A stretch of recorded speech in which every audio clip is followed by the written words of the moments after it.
नमस्कार, मी हनुमंत भोसले. आपण पाहतात बीबीसी केज लाईव्ह. अखेर केज इथं केज नगरपंचायत अंतर्गत सुरू असलेल्या घरकुल घोटाळा आणि इतर काही प्रमुख मागण्यासह शेतकरी कामगार पक्षाचे भाई मोहन गुंड हे अन्नत्याग आंदोलनाला बसले होते. आज आंदोलनाचा 6वा दिवस असताना केजचे तहसीलदार राकेश गिड्डे यांनी आंदोलन स्थळी भेट देऊन आंदोलनकर्त्याशी चर्चा केली व त्यांनी आश्वासन दिल्यानंतर हे आंदोलन 15 दिवसासाठी तात्पुरतं स्थगित करण्यात आलंय. पाहूया या आंदोलनाची ही दृश्य. तर काही समस्या घेऊन शेतकरी कामगार पक्षाच्या वतीनं भाई मोहन गुंड हे अन्नत्याग आंदोलनावर बसले होते. आज अन्नत्याग आंदोलनाचा 6वा दिवस संपलेला आहे आणि वेगवेगळ्या घडामोडी झाल्या. या ठिकाणी आम्ही मागणी केली आहे. आज रस्ता रोको आंदोलन बी झालंय. आम्ही या ठिकाणी आपल्या केजचे तहसीलदार माननीय राकेशजी गिड्डे साहेब यांनी या उपोषणाची दखल घेऊन आज ते या ठिकाणी आलेले आणि आम्हाला प्रशासकीय अधिकारी जे आमचे कुटुंब प्रमुख आहेत त्यांच्यावर पूर्ण विश्वास आहे म्हणून ते आज इथं आलेत. त्यांनी अनेक बाबींची या ठिकाणी आम्हाला माहिती दिली आणि कसे तोडगे काढायचे सांगितलंय. 15 दिवसाच्या आत याच्यातील प्रमुख घरकुल घोटाळा या बाकी बाबीवर माननीय जिल्हाधिकारी महोदयांशी बैठक लावण्याचं त्यांनी आम्हाला कबूल केलेलं आहे साहेबांनी आणि त्यामुळं इतर बी समस्यांसाठी त्यांनी संबंधित नगरपंचायतला आदेशित केलेलं आहे. त्यामुळं आम्ही ठरवलेलं आहे की 15 दिवसासाठी आंदोलन पूर्ण आम्ही थांबवणार नाही.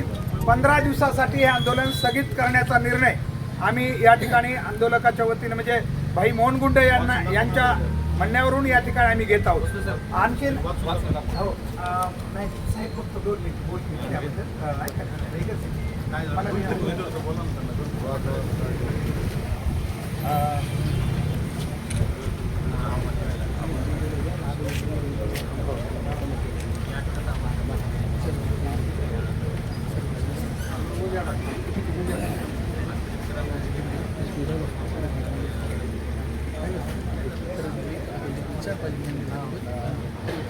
आता आपल्याला म्हटल्याप्रमाणे घरकुल घोटाळ्याबद्दल जिल्हाधिकारी साहेबांशी बैठक होणार आहे.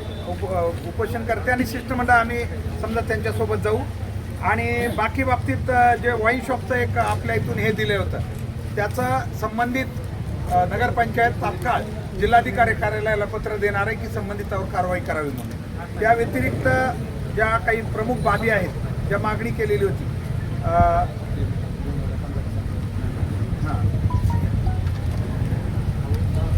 बाकी मुद्द्यावरही साहेबांनी माननीय जिल्हाधिकारी कार्यालयाचा बैठक लावण्याची तारीख आपल्याला ते कळवणार आहे 2-4 दिवसामध्ये आणि साहेबांना विनंती की फक्त 2 शब्द त्यांनी बोलावेत म्हणजे एक औपचारिकता आणि नंतर भाई मोहन गुंड हे बाकी उपोषण बोलतात. 2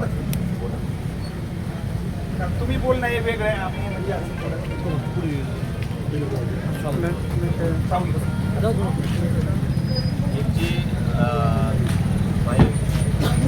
म्हणजे यांचे जे आज उपोषणाचा 6वा दिवस आहे तर आज आम्ही त्यांची जी सविस्तर चर्चा केलेली आहे त्याच्या प्रमुख मागण्या आहेत.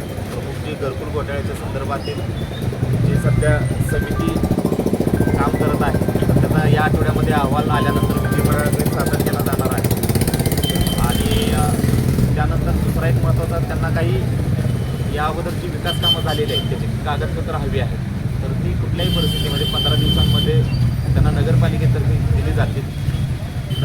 नगरपालिका हद्दीमध्ये कुठल्याही योजना लागू नाहीत अथवा जे गायरानधारकांना कबाले वाटप करायचं आहे तर याविषयीची 15 दिवसांमध्ये माननीय जिल्हाधिकारी महोदयांची वेळ घेऊन त्यांच्याकडे बैठक आयोजित करून घेऊन सगळं प्रोसिडिंगमध्ये साहेबांच्या समक्ष येईल या पद्धतीनं आम्ही त्यांना सांगितलेलं आहे. तरी त्यांनी त्याचं उपोषण 15 दिवसासाठी स्थगित करून घेऊ. समजा त्यांना वाटलं की आम्हाला समाधानकारक उत्तरं प्रशासनाकडे मिळाली नाही तर ते पुन्हा देखील हे करतील असं त्यांना नेहमीने पाठिंबा राहील या दृष्टिकोनातून त्यांना सांगितलेलं आहे. त्यांनी प्रशासनाच्या विनंतीला मान देऊन आज आंदोलन या ठिकाणी स्थगित करण्याचं ठरवलेलं आहे आणि प्रशासन नेहमी त्यांना आश्वस्त करेल की त्यांच्या ज्या मागण्या आहेत याविषयी त्यांना नेहमीच सकारात्मक आमच्याकडून जेवढ्या पारदर्शकपणे माहिती दिली त्यांना हवी आहे तेवढी तरी त्यांना दिली. या ठिकाणी आत्ताच जिल्हा उपाधिकारी साहेबांनी बोलणं करून दिलं. कबाली आणि घरकुलाच्या संदर्भामध्ये जिल्हाधिकारी कार्यालयामध्ये साहेबांचे बोलणं झालं ते बैठक लावणार आहे आणि जे काही जागा हस्तांतराचा विषय होता ते देखील साहेबांचं म्हणणं आहे की नगरपालिकेमध्ये ठराव घेऊन ते तशा पद्धतीचे ठराव ते रद्द करतील. दुसरी गोष्ट त्याच्यामध्ये जो आता घरकुलचा मोठा घोटाळा झाला 375 घराचा जो विषय होता त्याच्या संदर्भामध्ये डेप्युटी कलेक्टर साहेबांनी आणि तहसीलदार साहेबांनी अहवाल ते विधिमंडळाकडे दिलेला तो प्रश्न विधिमंडळामध्ये उपस्थित झाला होता म्हणून आता ते अगोदर तिकडे जाईल. त्याच्यानंतर त्याची कॉपी आपल्याला देतो म्हणून ते सांगतायत. त्याच्यानंतर जे दुसरे काही आपली कृषीच्या योजनेच्या शेतकऱ्याच्या संदर्भामध्ये होतं त्याची देखील माहिती त्यांनी वरिष्ठाकडे कळवतात म्हणून सांगायला लागलं.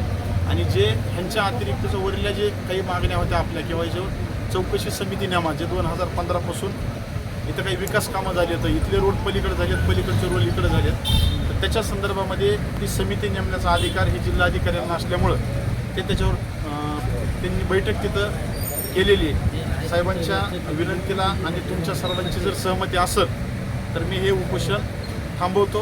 आणि जर तुम्ही मला सगळेजण सुरू ठेवा तर आपण हे सुरू ठेवू. मला त्यांच्यासमोर आता सांगा मी सोडू का चालू ठेवू. बोला.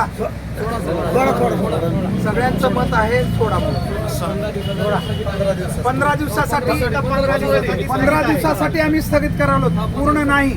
15 दिवसाच्या नंतर आम्हाला जर वाटलं की आम्हाला माहिती दिली नाही किंवा अन्याय दूर झाला नाही तर आंदोलन पुन्हा सुरू राहू शकतं.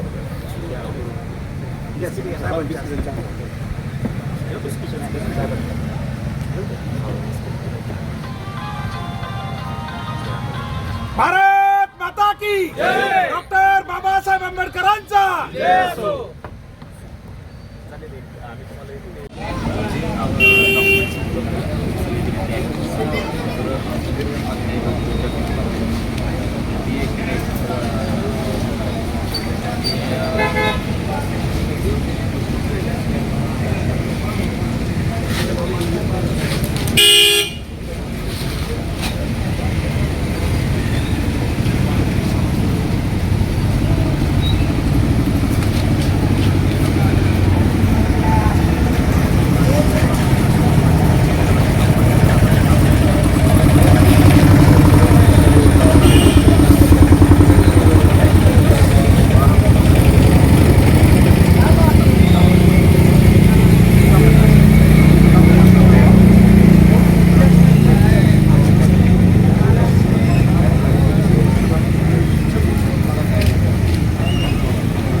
त्यांना मिळालं पाहिजे सर, कोणत्याही नॉर्म्स खाली द्यावं.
तुम्ही घ्या थोडा दोन दोन दोन